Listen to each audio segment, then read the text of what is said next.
T twenty বিশ্বকাপ শেষ। T twenty বিশ্বকাপ শেষ হওয়ার পরে টপ দলগুলোর বিজনেস শুরু হয়ে গেছে ডেফিনেটলি। সবাই ব্যস্ত হয়ে পড়বে, টি-টোয়েন্টি খেলা শুরু হয়ে যাবে হয়তো টুকটাক কিছু কম, কারণ সামনে ২০২৭ বিশ্বকাপটা আছে ৫০ ওভারের। সো সেই ৫০ ওভারের বিশ্বকাপকে পাখির চোখ করেই সবগুলো দল আটঘাট বেঁধেই নেমে পড়বে এবং বাংলাদেশও ব্যতিক্রম নয়। তবে বাংলাদেশের বিজনেস শুরু হওয়াটা একটু ডিফারেন্ট, কারণ আমাদের এই ব্যস্ততাটা ছিল আহ, অনেক সময় থেমে। এই যে মাঝখানে দিনগুলো গেছে, টি-টোয়েন্টি বিশ্বকাপ খেলা হয়েছে, বাট বাংলাদেশ সেই টি-টোয়েন্টি বিশ্বকাপ খেলতে যায়নি। এবং ইন্টারন্যাশনাল সার্কিটে সেই ওয়েস্ট ইন্ডিজ যে এসেছিল আমাদের দেশে সিরিজ খেলতে, ওডিআই সিরিজ খেলতে, সেই যে অক্টোবরের দিকে, সেই সিরিজটা অক্টোবর নভেম্বরের দিকে বেসিক্যালি, সেই সিরিজটাই আমাদের শেষ আন্তর্জাতিক কোনো সিরিজ হয়ে আছে। কারণ এরপরে বিপিএল গেছে ডিসেম্বর জানুয়ারি পুরোটা মাস, এবং তারপর বিশ্বকাপ খেলা হয়নি, একটা ব্রেক। এবং সে সব শেষে পাকিস্তান ওডিআই সিরিজের মধ্য দিয়ে আবার নতুন করে বাংলাদেশের সেই ব্যস্ততা শুরু হয়ে গেছে। এবং সবার আগে আমাদের প্রায়োরিটি আপাতত ওই বিশ্বকাপ না খেলা থেকে সরিয়ে দিয়ে সেই যে ২০২৭ ওডিআই বিশ্বকাপ সেদিকেই রাখতে হবে। দক্ষিণ আফ্রিকায় খেলা, সো আমরা মোটামুটি শোর এবং একটু রিল্যাক্সড যে বাংলাদেশ অ্যাটলিস্ট বিশ্বকাপটা খেলবে, ভারতের তো নয় বিশ্বকাপটা।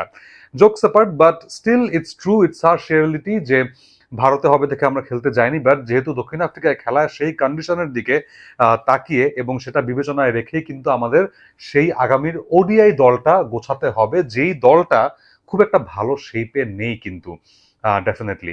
সো আমরা ওয়েস্ট ইন্ডিজের বিপক্ষে সিরিজ জিতেছি ডেফিনেটলি, শেষ সিরিজটা। বাট সেখান থেকে টেক অ্যাওয়ে গুলো নিয়ে আমরা এই সিরিজে, পাকিস্তান সিরিজে কাজে লাগাতে পারবো কিনা সেটা কিন্তু একটা চিন্তার বিষয় কেন বলছি, বিকজ একটা ক্রিকেট দল অনেকাংশেই কিন্তু ক্যাপ্টেনের উপরে বেশি নির্ভরশীল। কারণ ফুটবলের মতো, মানে সেখানে যেমন যেমন ক্যাপ্টেনের খুব একটা দায়িত্ব বলি বা না, দায়িত্ব থেকে হচ্ছে ভূমিকা, সেই ভূমিকাটা বলি, সেটা খুব না থাকলেও ক্রিকেটে একজন অধিনায়কের ভূমিকা কিন্তু খুব বেশি গুরুত্বপূর্ণ। এবং ক্রিকেটে দেখা যায় প্রায় সময় যে অধিনায়কের পার্সোনালিটি, অধিনায়কের পারফরমেন্স, এই সবগুলো কিন্তু বিবেচনায় নিয়ে একটা দল কিভাবে পারফর্ম করবে সেটা অনেকটা নির্ভর করে। বাংলাদেশ দল যখন নাজমুল শান্তকে ছাঁটাই করে মেহেদী মিরাজকে ক্যাপ্টেন্সিটা দিয়েছিল, তখন অনেক অনেক আশা ভরসা ছিল ডেফিনেটলি যে মেহেদী মিরাজ নতুন ক্যাপ্টেন্সি নিয়ে আমাদের এই ওডিআই দলটাকে আরো সামনের দিকে এগিয়ে নিয়ে যাবেন এবং আমরা যে ওডিআই তে শক্তিশালী একটা দল সেই ধারাটা বজায় রাখবেন। বাট আনফর্চুনেটলি সেই জিনিসটা কিন্তু আমাদের ক্রিকেটে লাস্ট ১.৫ বছর ধরে একদমই হয়নি। ওয়েস্ট ইন্ডিজকে ঘরের মাটিতে হারাতেও আমাদের বেশ খানিকটা কষ্টই হয়েছে বলা যায়, এবং সেই কষ্টের ফলটা আমাদেরকে এখন নিয়ে এই পাকিস্তানের সাথে সিরিজটার দিকে, সেখান থেকে রেজাল্টটা বের করে আনতে হবে। সো সেই রেজাল্ট বের করতে গেলে যেটা আমি বললাম যে ক্যাপ্টেনের পারফর্ম করাটা এবং ক্যাপ্টেনের একটা স্ট্যান্ডার্ড থেকেও তার উপরে পারফর্ম করাটা খুব বেশি জরুরি, যখন সেই ক্যাপ্টেনের নাম হচ্ছে মেহেদী মিরাজ। ইয়েস, মেহেদী মিরাজকে যখন দায়িত্ব দেওয়া হয়েছিল, টিম পারফরমেন্সের দিকে তাকিয়ে বা সেদিকে দৃষ্টি রেখেও কিন্তু তার নিজের ব্যক্তিগত পারফরমেন্সের দিকে অনেক বেশি দৃষ্টি ছিল আমাদের সহ সকল ক্রিকেট প্রেমী এবং ডেফিনেটলি ক্রিকেট বোর্ড কর্তাদের। বাট সেই প্রত্যাশা অনুযায়ী মেহেদী মিরাজ কতটা দাঁড়াতে পেরেছে সেটা আমাদেরকে অনেক সময় কিন্তু ভাবায়, বিকজ আমরা অনেক সময় দেখি যে মেহেদী মিরাজ তার নিজের ব্যাটিং অর্ডারটা এখনো ঠিক করতে পারেননি। তার বোলিং স্টাইল কিংবা বোলিং দর্শন বলি, কিংবা বোলিংয়ে তিনি কখন আসবেন, কখন নিজেকে সরিয়ে নেবেন, সেই জিনিসটাই কিন্তু এখনো মেহেদী মিরাজ ফিক্স করতে পারেননি। সো সেই দিকে মেহেদী মিরাজকে নিয়ে আলাদা করে খানিকটা টেনশন কাজ করে এই ওডিআই দলটাতে, আপনি মানুন বা না মানুন। শ্রীলঙ্কায় তো আমরা ওডিআই সিরিজটা হেরেছি, সেখানে ওয়েস্ট ইন্ডিজে কে আবার ডেকে এনে তাদেরকে হারিয়েছি, it's mix and match. But তারও আগে থেকে কিন্তু ওডিআইতে আমাদের অবস্থাটা খুবই বাজে। ২০২৫ সালে আমরা চ্যাম্পিয়ন্স ট্রফিতে যাচ্ছে তাই পারফর্ম করেছিলাম, সেখান থেকে নাজমুল শান্তকে ছাঁটার একটা প্রশ্ন উঠছিল এবং তারপরেই সেটা হলো বেসিক্যালি। তারও আগে আমরা ওয়েস্ট ইন্ডিজে গিয়েও কিন্তু হেরেছি। তো সবকিছু মিলিয়ে ওডিআইতে আমাদের একটা স্টেডি দল বা স্টেবল দল বিল্ড আপ করা খুব বেশি জরুরি, এবং সেটা ২৭ দক্ষিণ আফ্রিকা বিশ্বকাপকে মাথায় রেখে যেটা আমি বলছিলাম বারবার। সো দক্ষিণ আফ্রিকায় যখন খেলা, তখন স্বাভাবিকভাবেই আমাদের পেসারদের দিকে আমাদের আলাদা নজর থাকবে। এবং শেষ যে ওয়েস্ট ইন্ডিজ সিরিজটা ছিল, সেখান থেকে সেই দল থেকে হাসান মাহমুদ যিনি ছিলেন তাকে আপাতত সরিয়ে দিয়ে নাহিদ রানাকে ইনক্লুড করা হয়েছে সেই দলটাতে। বেসিক্যালি হাসান মাহমুদ, মোস্তাফিজ, শরীফুল, তাসকিন সবাই ছিলেন ফ্রন্টলাইন বলার, তানজিম সাকিবও ছিলেন। তানজিম সাকিব চোটের কারণে খানিকটা দলের বাইরে থাকবেন এই সিরিজে। সো এই সিরিজে বেসিক্যালি হচ্ছে এই চারজন ফ্রন্টলাইন বলার, হাসান মাহমুদের জায়গায় নাহিদ রানাকে ইনক্লুড করা হয়েছে, তার কথাই বলছি। সো নাহিদ রানা বেশ কয়েকটা সিরিজে বেশ ভালো মতো পারফর্ম করে গেছেন। তার পেস অনেক বেশি আলোচনায় আছে যে তার র পেসটাতে তিনি অনেকটা বেশি কার্যকর হতে পারেন। এবং দক্ষিণ আফ্রিকার মাটিতে হাসান মাহমুদের স্টক ডেলিভারি বা কিংবা আমি যদি বলি তার সুইং ডেলিভারির চেয়ে একটু জোরের উপরে বল করতে পারা বোলার কিন্তু খুব বেশি জরুরি হবে বা একটু জরুরি হবে, apart from Taskin Shoriful definitely.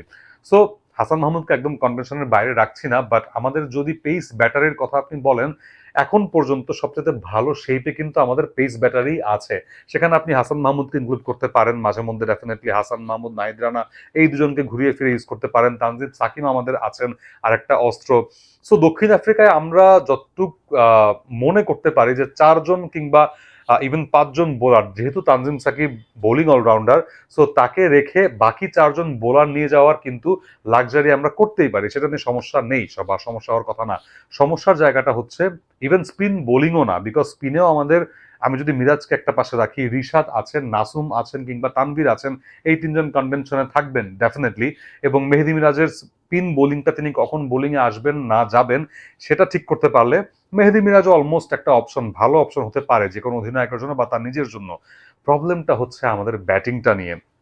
আমরা টি-20 বিশ্বকাপ না খেলে অদম্য কাপ টি-20 খেলেছি, তারপরে বিসিএল ওডিআই খেলেছি আমরা, এবং বিসিএল ওডিআইতে আমরা দেখেছি যে বগুড়া এবং রাজশাহীতে আমরা বেশ ভালো ব্যাটিং প্র্যাকটিস করেছি, 300-র উপরে রান হয়েছে, 280 হয়েছে। তারপর সেখান থেকে যদি আমরা বলি যে মিরপুরে এসেও আমরা বিসিএল এর শেষ মানে ম্যাচটা, ফাইনাল ম্যাচটাতে বেশ ভালো রান স্কোরিং একটা ফাইনাল দেখেছি, যদিও খুব বেশি রান হয়ে যায়নি, এখনো 240-50-এর পিচই আছে এখন পর্যন্ত মিরপুর, বাট সেটাকে ক্যাশ অন করতে পারাটাও কিন্তু একটা টেকনিক বা স্কিলের বিষয়। দক্ষিণ আফ্রিকায় আপনি সেরকম একই ধরনের মেজাজ পাবেন না নিঃসন্দেহে। আপনাদের ব্যাটারদেরকে অবশ্যই আপফ্রন্টে আসতে হবে, দায়িত্ব নিতে হবে।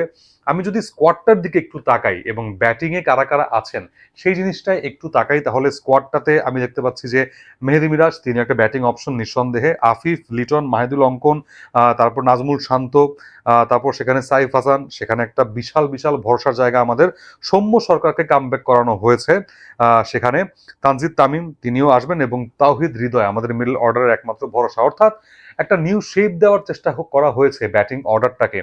শেষ ওডিআই সিরিজে আমরা দেখেছি জাকের কিংবা সেখানে নুরুল সোহান খুব একটা বেশি ফলপ্রসূ হতে পারেননি, খুব বেশি রেজাল্ট দিতে পারেননি আমাদেরকে। সো তাদেরকে একটু বাদ দেওয়া হয়েছে। শামীম পাটোয়ারির রোলটা নিয়েও আমরা কিন্তু বেশ খানিকটা নড়বড়ে ছিলাম, তাকেও বাদ দেওয়া হয়েছে। So new bunch of players. এখানে আফিফ 1.5 বছর পরে ব্যাক করেছেন তিনি ওডিআই দলটাতে। তারপরে লিটন কুমার দাসকে ফিরিয়ে আনা হয়েছে ডেফিনেটলি, কিপার ব্যাটার, এবং কোচ ফিল সিমন্স তিনি নিশ্চিত করেছেন যে লিটন মিডল অর্ডারেই খেলবেন, 5 বা 4-এ সেখানেই খেলবেন। সো তাকে যদি রাখি এবং তার পাশাপাশি যদি আমি সেখানে সৌম্য সরকারের ইনক্লুশনটার কথাও বলি, সৌম্য যদিও শেষ ওডিআই সিরিজে ছিলেন, এবং সৌম্য সাইফের সেই ওপেনিং জুটিটা কিন্তু অনেক বেশি ফল দিয়েছিল, আমাদের রেজাল্ট দিয়েছিল ডেফিনেটলি ওপেনিং পার্টনারশিপে। সো আই গেস সেখানে সৌম্য সাইফ এই দুজনই ওপেন করবেন। তারপরে যদি ওয়ান ডাউনে নামি, সেখানে ওয়ান ডাউনে হয়তো সেখানে নাজমুল শান্তকে দেখা যেতে পারে খুব সম্ভবত। এখন তামিম মানে তানজিদ তামিমকে কোথায় খেলাবেন কিংবা আপনি একাদশে রাখবেন কিনা সেটা ডিপেন্ড করছে যে কে থাকতে পারে ওই নাম্বার 3 পজিশনে। যদিও নাজমুল শান্ত বেশ ভালো করেছেন মোস্ট রিসেন্টলি, এবং মোস্ট লাইকলি তিনি সেই নাম্বার 3 পজিশনে বেশি কমফোর্টেবল। সো তাকে হয়তো সেখান থেকে নড়ানো হবে না। তারপর তাওহিদ হৃদয়, তারপর লিটন কুমার দাস, এরকম ব্যাটিং একটা শেপ বানানোর চেষ্টা করা হচ্ছে নির্বাচকদের দ্বারা, এবং সেটা 27 বিশ্বকাপকে মাথায় রেখেই। সো বলা যায় যে ব্যাটসম্যানদেরকে খুব ভালো মতো কিন্তু এই সিরিজে ক্লিক করতে হবে।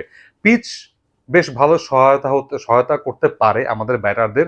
আমরা রিসেন্টলি দেখেছি যে মিরপুরের উইকেট আরো বেশি বাউন্সি হচ্ছে খানিকটা, এবং আরো বেশি পরিমাণে গ্রাস দেখা যাচ্ছে, গতিময় থাকবে, বাউন্সি থাকবে। টনি হেমিং এর সাথে আমার বিপিএল এ সিলেট পর্বে কথা হয়েছিল পার্সোনালি, এবং তিনি বলেছিলেন যে মিরপুরের উইকেটটাকে রক্ষণাবেক্ষণ করা কিংবা মিরপুরের উইকেটটাকে আরো বেশি রান ফ্রেন্ডলি করা একটু বেশি চ্যালেঞ্জিং তার জন্য অবশ্যই, কারণ রোদ ঢাকাতে শীত মৌসুম শেষ হওয়ার পরে গ্রীষ্মে অনেক বেশি পড়ে, আবার সেখানে রোদ বেশি পড়লে ঘাসের খুব একটা আহ, মানে প্রাধান্য রাখা যায় না, কষ্টসাধ্য হয় সেখানে। সো প্রায় তাদেরকে কিন্তু সেই ঘাসটা রোল করতে হয়, ছাঁটাই করতে হয়, এবং সব সময় একটা রক্ষণাবেক্ষণের মধ্যে রাখতে হয়। এবং যেরকম উইকেট আমরা অদম্যকা কিংবা বিসিএল এ দেখেছি, একটু হলেও আশা জাগাচ্ছে যে ব্যাটারদেরকে খানিকটা সহায়তা করবে এই পিচ ডেফিনেটলি। এবং আমি পার্সোনালি চাই যে এটা একটা রান প্রসবা সিরিজ হোক ডেফিনেটলি, কারণ ব্যাটারদের ওই দক্ষিণ আফ্রিকার ফাস্ট পেসি